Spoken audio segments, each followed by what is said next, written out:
আসসালামু আলাইকুম সুপ্রিয় শিক্ষার্থীরা, আজকে আমরা এসএসসি 2024 সালে বরিশাল বোর্ডে এই সি প্রোগ্রামিং থেকে 8 নম্বর যে প্রশ্ন একটা আছে সেটা আমরা সলভ করার চেষ্টা করবো। আমরা দেখতে পাচ্ছি রোল নং গ্রুপ 1 থেকে 50, রোলের যারা তারা গ্রুপ এ, 50 থেকে 100 দ্বারা গ্রুপ বি, আর 101 থেকে 200 দ্বারা গ্রুপ সি। এইটা হলো উদ্দীপক ছিল। তো আমরা একটু প্রশ্নটা দেখে নিই।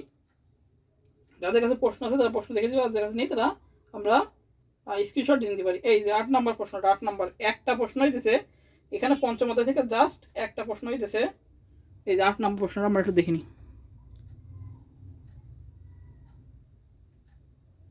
স্ক্রিনশট দিয়ে নিতে পারি। এবার আমি প্রশ্ন করি যে ক কলেজের আইসিটি ব্যবহারিক ক্লাসের জন্য শিক্ষার্থীদের নিম্নোক্ত ছক অনুযায়ী বিভাজনের সিদ্ধান্ত গ্রহণ করা হয়েছে। অর্থাৎ ব্যবহারিক ক্লাসে, আইসিটি ব্যবহারিক ক্লাসে নিম্নোক্ত এই অনুযায়ী কি হয়েছে সিদ্ধান্ত হয়েছে। আচ্ছা, ক নম্বর হচ্ছে ফ্লোচার্ট কি? আমরা জানি অ্যালগরিদমের চিত্র প্রকাশকেই ফ্লোচার্ট বলি। ক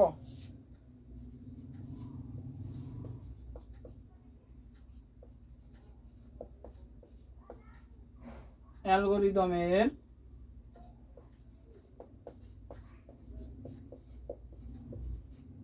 চিত্ররূপ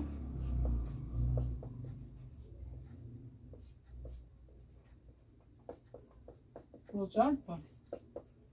এই একটা সংজ্ঞা, অ্যালগরিদমের চিত্ররূপ প্রকাশকে ফ্লোচার্ট বলে। আরেকটা সংজ্ঞা আমরা দিতে পারি যে ফ্লোচার্ট হলো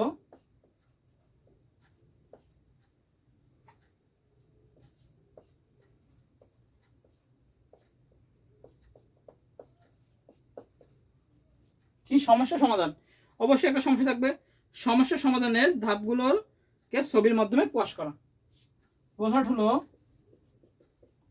এটাও অ্যাপ্রোপ্রিয়েট হয়, সমস্যা সমাধানের, ফ্লোচার্ট হলো সমস্যা সমাধানের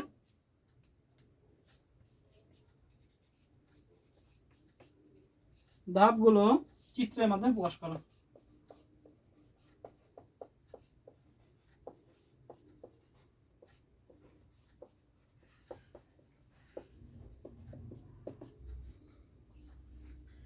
তাহলে ফ্লোচার্ট হলো সমস্যা সমাধানের ধাপগুলো চিত্রের মাধ্যমে কি করা? প্রকাশ করা।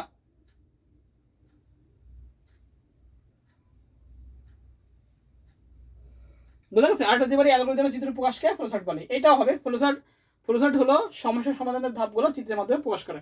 আচ্ছা, খ নাম্বার বলেছে রিটার্ন জিরো কেন ব্যবহার করা হয়?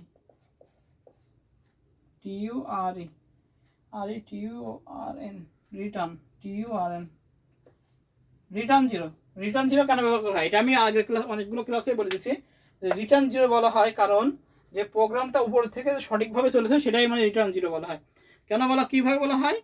যে প্রোগ্রামটি ঠিকভাবে কোনো সমস্যা ছাড়াই চলেছে সেটি বোঝানোর জন্য।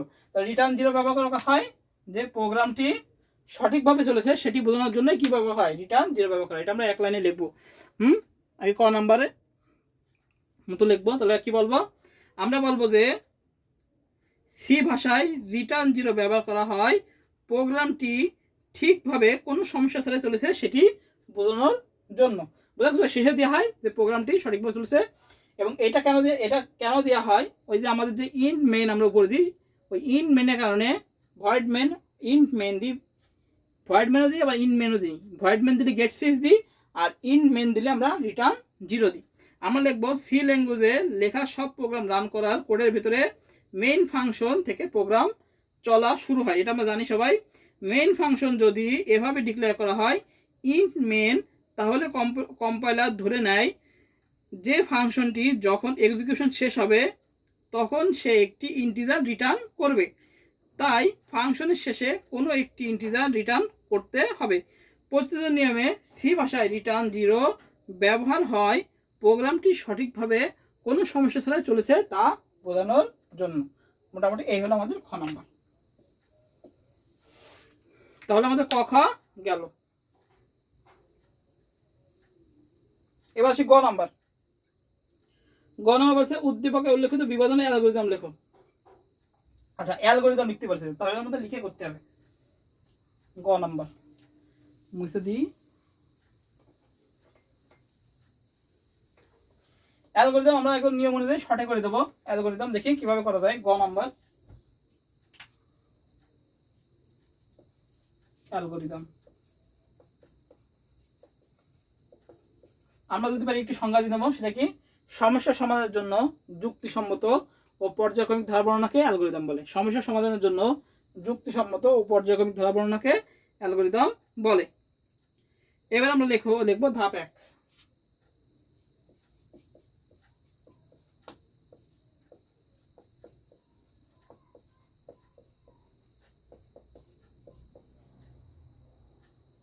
শুরু করি।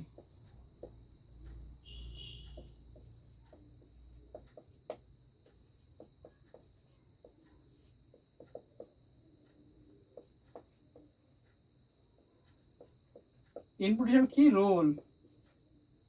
যেহেতু রোল আছে, রোল দিয়ে আমাদের ধরতে হবে যে ইনপুট হিসেবে রোল নেই, রোল নেই। এবার আসি ধাপ 3। এবার আমাদের প্রসেস হবে, প্রসেস। সেটা কি করবো? আমরা তুলনা করব। 3টা প্রসেস আছে। যদি আমাদের রোল কি বলেছে? রোল হবে 1-এর থেকে, রোল 1-এর থেকে বড় হবে এবং কত হবে? 50-এর মধ্যে হবে। এবং 50-এর মধ্যে রোল কত হবে? এবং 50-এর মধ্যে। তাহলে রোল 50। এই যদি রোল 1 থেকে 50-এর মধ্যে হয় তবে এই গ্রুপে অন্তর্ভুক্ত করি।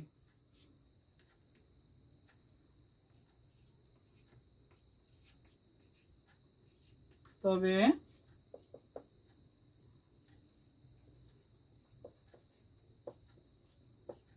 গ্রুপে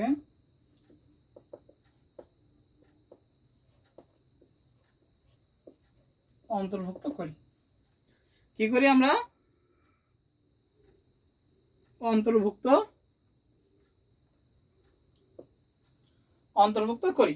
যদি রোল 1 থেকে 100 পর্যন্ত 50 পর্যন্ত হয় তবে এই গ্রুপ যা আছে সেভাবেই আমরা লিখে দিছি। এবার 2, 3 এভাবে লিখি। 2 যদি 50 থেকে, তাহলে রোল 50 কত পর্যন্ত? রোল 100 হয় তবে বি গ্রুপে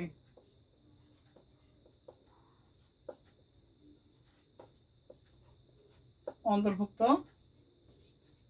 করি। 50 থেকে 100-র ভিতরে বি গ্রুপ। এবার একই 3 যদি রোল 101 এবং রোল 200 হয়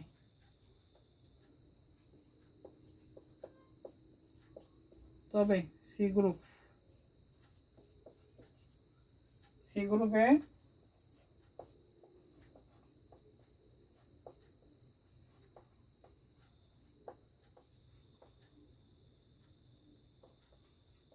অন্তর্ভুক্ত করি। যা এটা লেখা আছে সেটাই আমরা করলাম। এবার কি করবো? আমরা ABC গ্রুপ প্রিন্ট করি। ধাপ 4।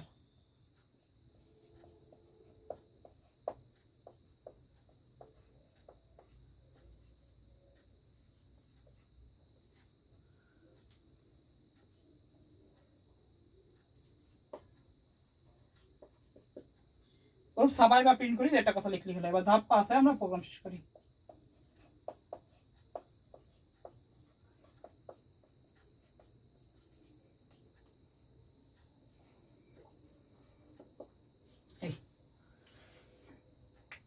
আমাকে তুলে নিই সবাই।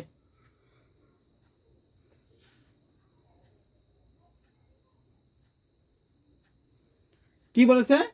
অ্যালগরিদম করতে প্রোগ্রাম শুরু করলাম। ইনপুট হিসাবে রোল নিলাম।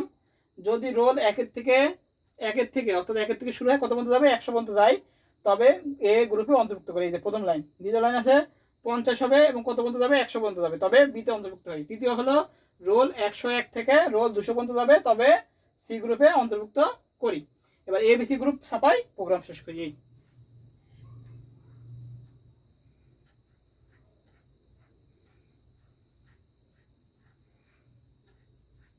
মূলত এইটাই হলো, এই আর উপরে লিখতে, এইগুলোই হলো মেন, এই তিনটে জিনিস। রোল, রোল গ্রুপ 1 থেকে 50, 50 থেকে 100 বি, আর 101 থেকে 200 হলো সি।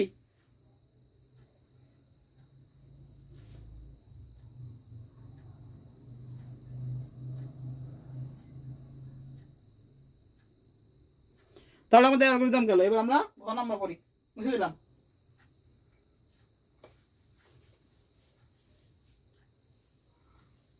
ঘ নাম্বার আমাদের একই লাগবে না, ঘ নাম্বার প্রোগ্রামে মনে হয়।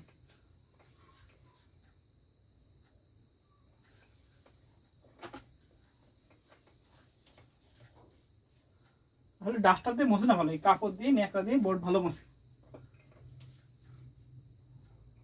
আচ্ছা, ঘ নাম্বার কি বলেছে?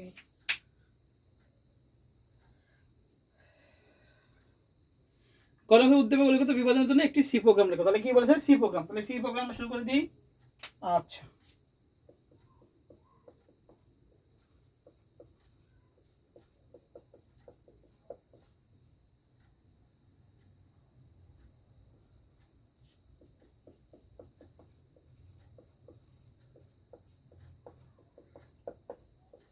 ইনক্লুডেড ইজ কোন ইউনিট ইজ, এবার ভয়েড মেন।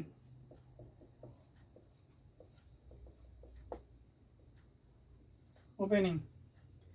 আচ্ছা, ইন্ট নিয়ে কি নেব? রোল। রোল ছোটাদের দিক, রোল যেহেতু আমাদের প্রোগ্রামে কি ছোটাদারই হয়।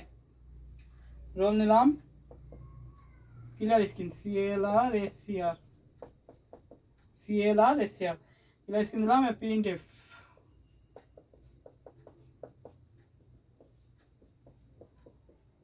Inter roll number.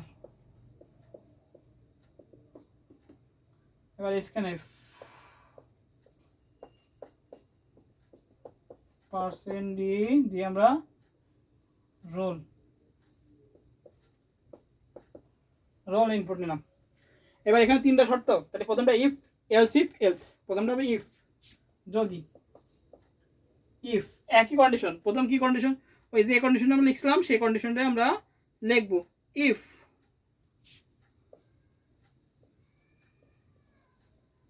রোল কত হবে 1-এর থেকে বেশি, আর হবে কত পর্যন্ত? রোল হবে কত পর্যন্ত হবে? আর 50 পর্যন্ত হবে, অর্থাৎ আগে যেরকম লিখলাম সেটাই, কত পর্যন্ত? 50।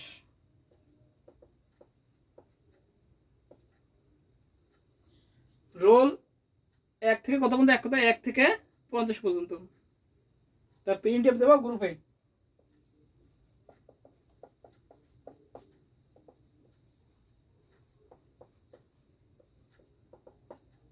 গ্রুপে।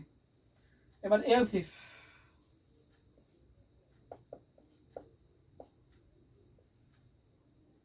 ছোট তো প্রোগ্রামটা ছোট লেখা হয়। Role 50,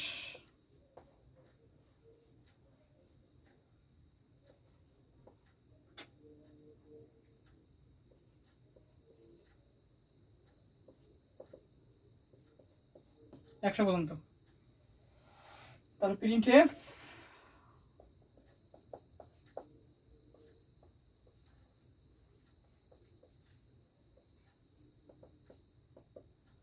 group B.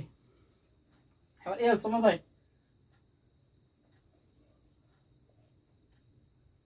এলস অন্যথায় গ্রুপ সি। এটা কত পর্যন্ত? আমাদের 200 পর্যন্ত। কত পর্যন্ত? 200 পর্যন্ত লেখা লাগবে।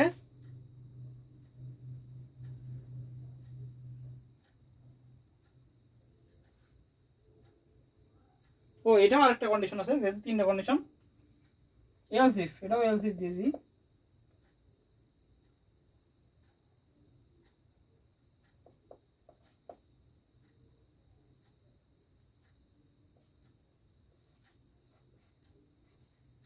রোল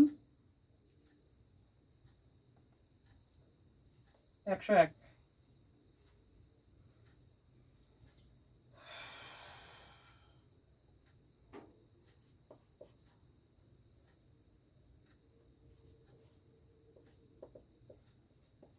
দুইশো প্রিন্টএফ গ্রুপ সি।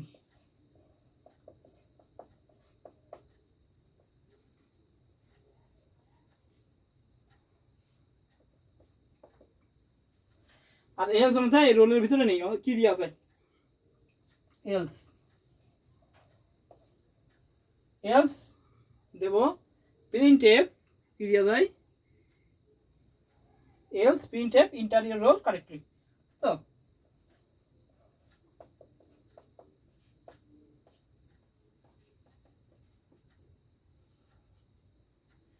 ইন্টার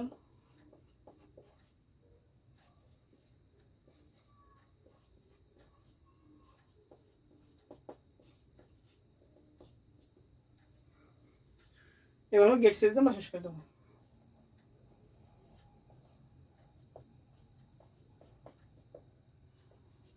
শেষ। এই হলো আমাদের একটা প্রোগ্রাম।